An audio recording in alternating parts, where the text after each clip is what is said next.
Hello and welcome to SalesTV. I'm Alex, otherwise known as the Bearded Sales Guy. I'm the founder of Sapiro, creator of the Conversation Operating System and co-founder of Alex AI, a social enablement platform by Critical Combo. My passion lies in helping people and organizations build real and meaningful conversations to drive growth and success. And it's great to be back. It's been a while. It has been ages, actually, since our paths have crossed on one of these shows, isn't it? It has. But everybody knows you, right, Adam? Do you need to do a short intro?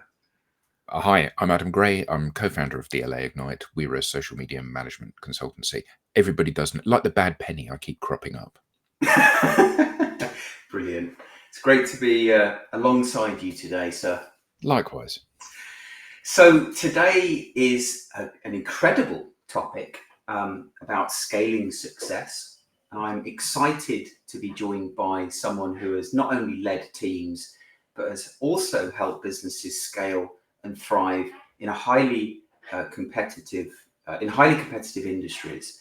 Our guest, Sara Eklund, is a seasoned GTM and Operations Executive, known for her hands-on approach and operational excellence, and her advocacy for diversity in the workplace. So some of the key takeaways we will be talking about today include how to scale teams with strategic excellence, the power of mentoring and developing high-performing talent, and how diversity can drive innovation and long-term success in sales teams.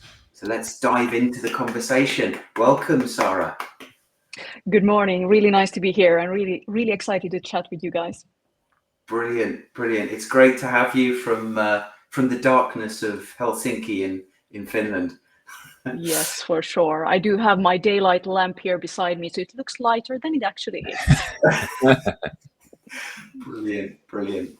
So let's kick things off. Why don't you tell people a little bit about yourself? Because you've got a great background spanning two interesting industries. How do they come together? Actually spanning three, if I'm really honest. I'm usually saying that I've had 4 careers so far, and who knows how many there will be in before I'm done, so to say. Now, I started my journey as a politician, a very young politician, that said, and worked in decision making and policy making for especially youth and equality politics, and then moved into renewable energy and technology after that, and that's where I spent about 20 years of the past history and continuing on that journey as well. And my journey in many ways have been about scaling growth, building opportunities, and empowering teams in order to break the boundaries of what's possible. And consequently, always been working very close with sales and with all type of revenue architecture abilities in the companies. Wow. So I'm rather speechless, actually. Yeah. That's amazing. Please go back to politics. The world needs some decent politicians, doesn't it? Yeah. Don't get me It started. for sure does, I believe so. But I like to do many things at once, and consequently, I also work with NGOs and with pro bono work in this space while I'm doing business at the same time. So not one thing at a time kind of girl. Yeah. I'd definitely say you're well-rounded then, Sara. Politics, renewable energy, and now tech. Yeah. So from your perspective, what are the common challenges that companies face when trying to scale? And maybe you could talk to startups, but also you've worked in big corporates. So I'd love to hear your perspective on how companies do that, and how you can help them overcome the obstacles that they might face. I think scale is important in all stages of companies' life cycle, and usually it comes down to what is your bigger purpose and how you live by that purpose when both finding your market, optimizing your market, and then stepping into that goal that you want to achieve.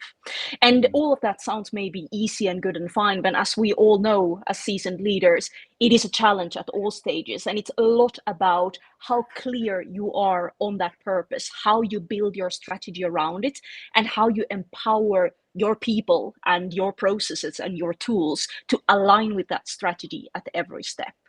And I think the word empower and align are quite important when it comes to staying close to the operational excellence at every step of that way. Okay, interesting. Now, I don't know if you're going to go dizzy. I'm just going to pop you there in the middle. Is that, there we go. I think you need center stage. That's nice. Thank you. Okay, so that's interesting. But what, so if we think about sort of scaling and strategic excellence, you know, coming at this from a best practice perspective, one of the key takeaways that we're talking about today is scaling with strategic excellence. Can you share what operational strategies sales leaders should prioritize when scaling their teams in what is highly competitive environments in some cases? Absolutely. I would say it comes down to several things. It's very important to have such a team culture and have such a team structure where you can learn from each other and have the sufficient psychological safety in order to also make, how to say, agile changes when things are working well and can be scaled, or things are not working well and needs to be exchanged for another type of activity. So yet again, the purposefulness and the values of how you build that scale is really important at every step. I also would say that being methodological is important in order to actually prepare to take those scaling steps, and consequently turning your best practices into playbooks and turning them into tangible both activities, milestones, OKRs, and KPIs that you follow. That is really a recipe for success. Also, I would always be very mindful of leveraging data both as a way of analyzing what has been going well or not so well backwards looking, but also leveraging predictive tools in order to scenario plan what would be the best steps, not only the first best steps, but actually the 5 next best steps. And then finally, I also say that strategic excellence and operational excellence also comes down to having a diversity in the team, both a diversity of skills, of insights, and of strengths of the individuals, but equally also a diversity of both background and gender and all types of features that sits within teams. Yeah, now there's a lot there. There's a lot there for, I think, sales leaders to think about. And you know, what we're seeing is that you know, many sales leaders are under so much pressure to perform. You know, they're often behaving in ways that are very short term and very tactical by nature, just to get the deals closed.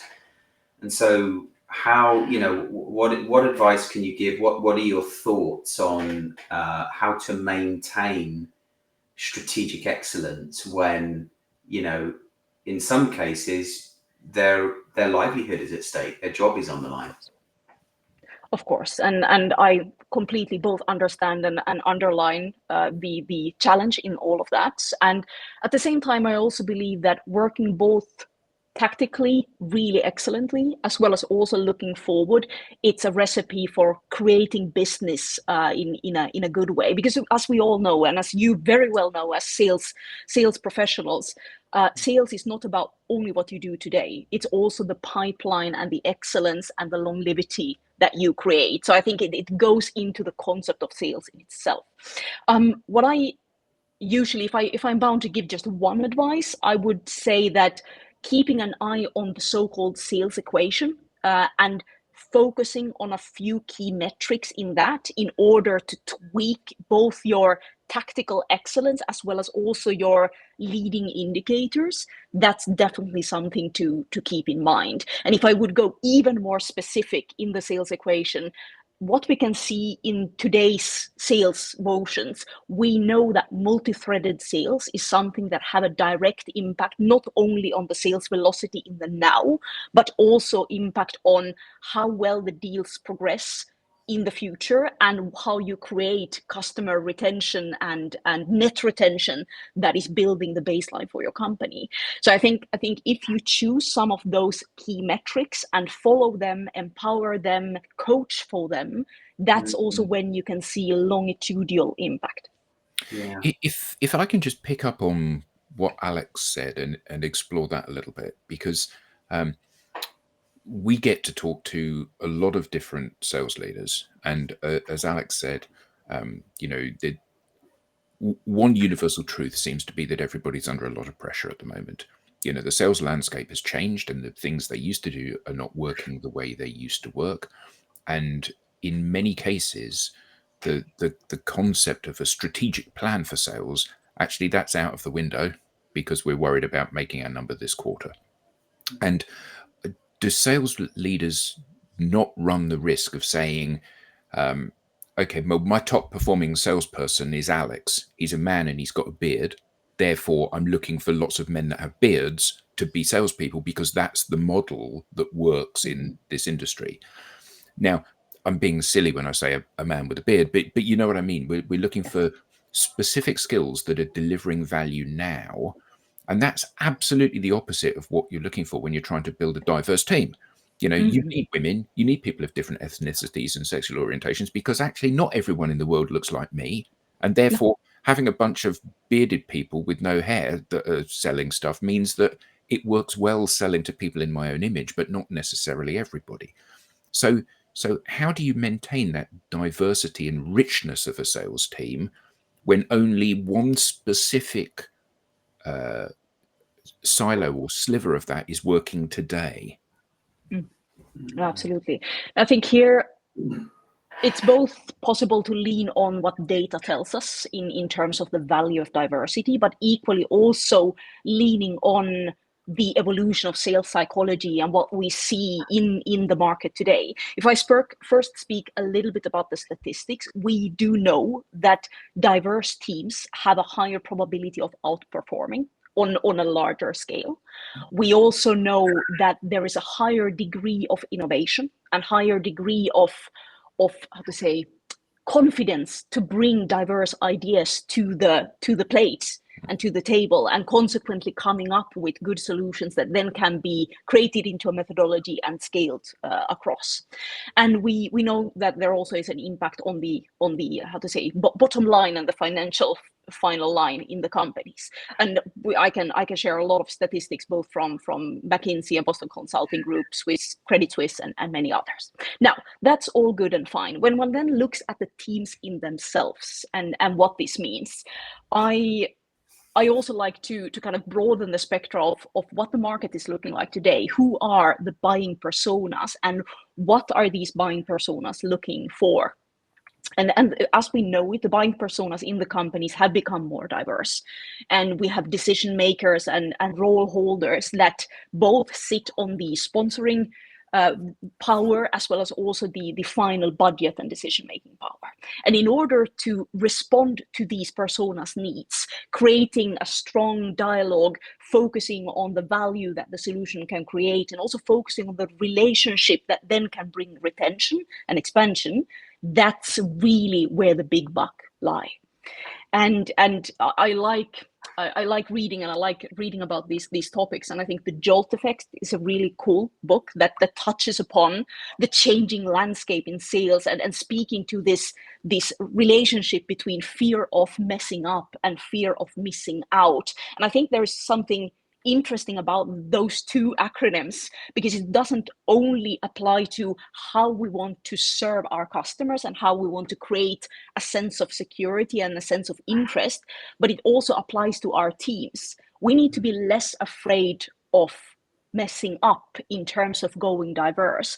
We need to feel that there is something to be lost if we don't go diverse, because that's the potential of really expanding the borders. Yeah. I absolutely get that and buy into that, and I've seen that, with some of the teams that I have worked with within the client organizations that I engage with. I've seen the more diverse the team, the happier a place it is, as well as being a high performing place. It becomes Yeah. a more entertaining and fun place to be, and that's incredibly powerful. However, I can't help feeling that often sales leaders, it's very binary. Okay, Sara, this is your number. You are making it. Great. You're not making it. Okay, you're in trouble. And as the pressure continues to be dialed up on not just sales leaders but entire sales teams, it does breed sort of short-termist views of things, doesn't it? And how do you maintain that longer term view of you know what's right, you need to have a diverse team for a whole host of reasons. That actually it isn't just what you sell today, it's what you're going to sell tomorrow and next week that matters as well, because you're trying to build something sustainable. However, there isn't going to be a next week if you don't sell something today. And balancing these two things is one of the greatest challenges facing sales departments these days, I think. No, clearly you're right, and there are a lot of challenges in this, and I think it comes down to how you rhythm the work in the team, and how you also coach your people to rhythm their own work in order to build their excellence. And now I'm not only talking about building pipeline per se, because clearly there's an important business development aspect of any type of sales work, but it also is about coaching to some of the leading actions that will render results. And that might be how you coach for, yet again, creating multi-threaded customer relationships to really be able to build the best types of deals, how you play with your portfolio in order to lay the ground with some landing deals, and then working on the bigger expanding deals at the same time. So I think it's also about a much more diverse way of coaching your teams, rather than only coaching by this is the result, just go. I think sales leadership today is becoming very, very hands-on. And I think probably you as expert, you can say that it always has been, but I think we are going to see an even more like relationship-centric sales leadership going forward, because that's also the nature of the customer relationships we need to have. Yeah, I do think, from my own experience, being a hands-on sales leader was differentiating. Certainly for me and my team within a large organization, as the sales leader, driving the enablement of the team and not leaving that solely to another team to do. But I agree with you. I'm hearing talent development is fundamental in terms of scaling an organization. And for someone as passionate as you about talent development, I can kind of feel it coming through the screen. How do you identify and mentor those high potential leaders within teams? I think talent development is both coming on to that you are close to the strengths and to the working genius of these individuals, because I also think that there is not one form of talent development that will suffice for everyone. Some need more challenge-based development stream, where you are given responsibilities in order to test things out and learn from them while you feel that someone has your back. And for others, it might be about completely breaking thought patterns and breaking free of in confidence in order to take the next types of leaps, and anything in between all of that. And I think that's both a challenge for us leaders, as well as also the opportunity that we detect what is the situational coaching that is needed in order to really unlock the best types of skills. And I think there's today, with all the types of technological tools, there's also a possibility of testing out how you can break some of those boundaries, and how you can work with both learning as well as application in a real-time setting.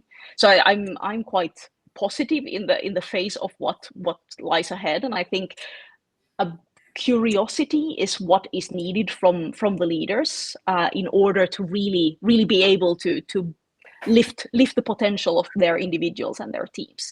At the same time, what we discussed just before about the pressure and the time constraint and the results that needs to be made. I am also completely mindful that it's if not in conflict, it's definitely challenge in order for how you should have time to do all of these things and place that focus. But it definitely pays off. Yeah, it reminds me. It reminds me really of the world that Adam and I live in. Right, we advocate social selling as a method. We have been working together on this for several years. Adam, many more years than I. We now have the data to back up this approach that it works. It works in different with different go-to-market sales strategies. Yet many companies that we talk to really struggle to make the full shift from, cohort-based training to operationalizing social selling. Why do you think that is? I think the simple answer probably is that cohort-based training is a far more simplified way of executing. It's a one-to-many approach, to say it short. And I think the companies haven't yet completely taken the leap towards personalized coaching, personalized training, and personalized performance optimization, not because it's not possible, but because the possibility of having oversight has not yet been created in the companies. I think it's more like a structural problem than a problem of actual willingness in that sense. And hence, as an operations professional, I'm super inspired by the possibilities that are like uncovered in all of this. How can you build an operational fiber in your company that allows you to be personalized, not only towards your customers, but also towards your teams and your individuals alike? And I think the topic around social selling and social branding is a very, very good example here, because as we know it, the person and the individuals representing a company, that's really what brings the interest and brings those customer relationships to par. So is it oversight? And I'm going to be controversial here, or is it just laziness on behalf of the company? Because what we see, and this is not about social selling, but it is about go-to-market strategies. What we see is organizations looking for shortcuts.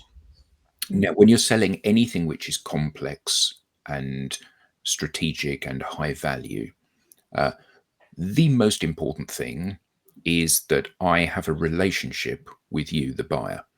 And what we know from our own interaction when we're spending our own money on things is that there's a million providers in the marketplace. They all look the same to me.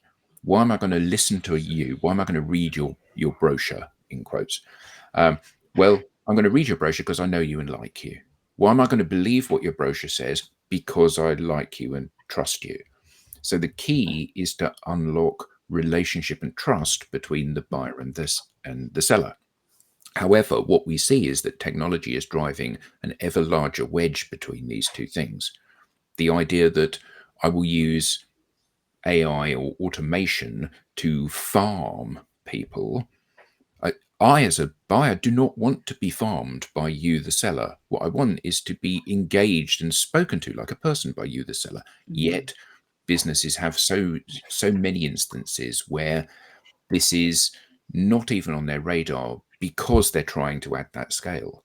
So how do we reconcile these two things? We need to have that hyper-personalized me-to-you relationship, but it's a business. It's got lots of customers. So how do we balance these two things in the real world? Absolutely.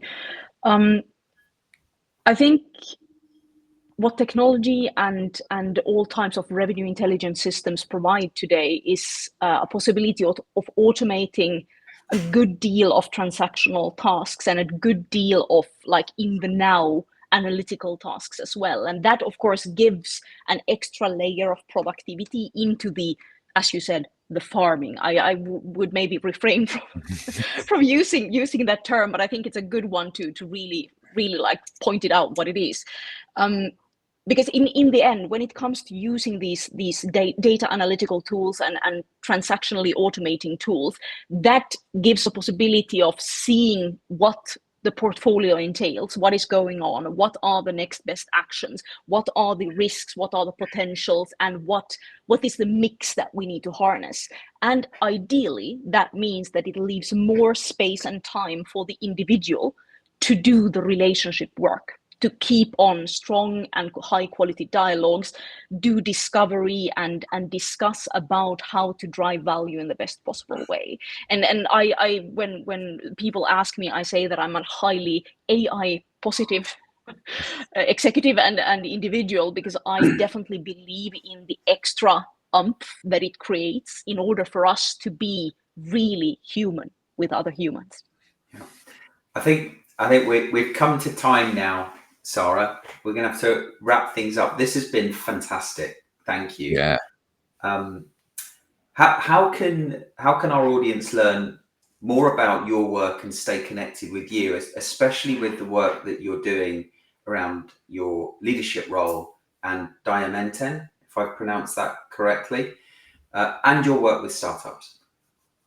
Absolutely. No, so as you say, I lead a leadership organization in Finland called Diamanten. The diamond is the translation, and we work especially with female leaders and empowering female leaders, both for their career progression as well as also on a scale, looking at how we can create an aggregated diversity in the leadership ranges across society.